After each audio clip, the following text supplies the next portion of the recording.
Halo, perkenalkan nama saya Kenny Wijaya dari kelas F1. Hari ini saya akan membuat video tentang sintesis protein. Agar tetap sehat, tubuh kita membutuhkan banyak zat, salah satunya protein. Sehingga protein harus dibuat dalam tubuh kita. Lalu, bagaimana proses terjadinya sintesis protein?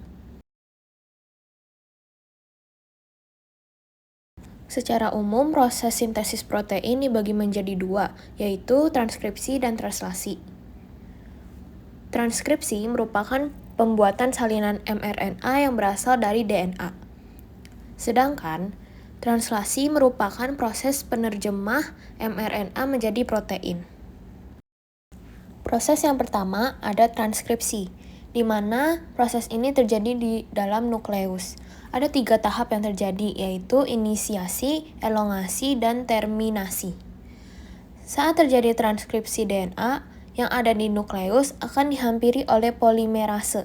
Inisiasi terjadi saat polimerase melekat pada daerah promotor gen.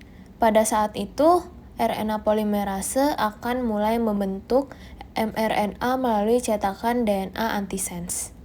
Kemudian, polimerase akan mengarahkan pembacaan dari arah 5 ke 3. Proses ini yang disebut dengan elongasi. Transkripsi akan berakhir ketika RNA polimerase sampai pada daerah terminator.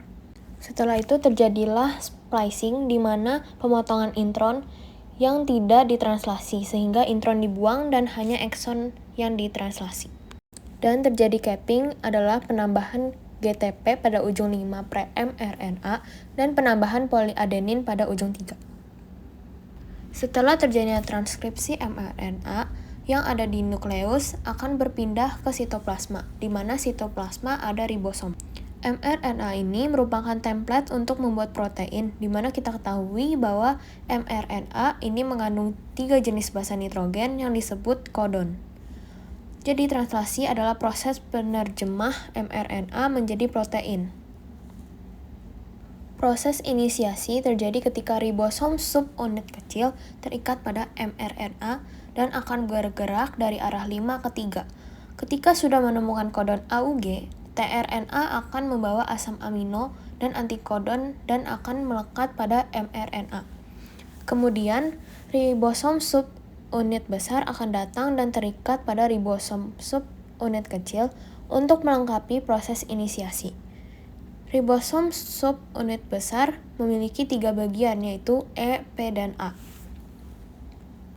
Saat terjadinya elongasi, rantai tRNA yang lain akan dibawa pada rantai mRNA oleh RNA transfer dengan membawa antikodon. Selanjutnya, rantai tRNA yang baru ini akan memasuki bagian A, lalu ikatan peptida akan terbentuk di antara kedua asam amino pada daerah P.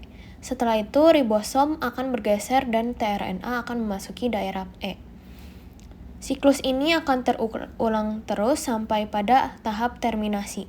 Terminasi terjadi ketika salah satu stop kodon berada di daerah A. Kodon ini dikenal dengan release factor.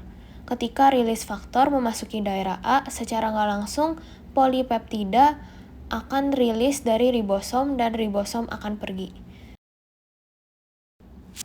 Nah, jadi polipeptida inilah yang dikenal dengan protein. Makasih.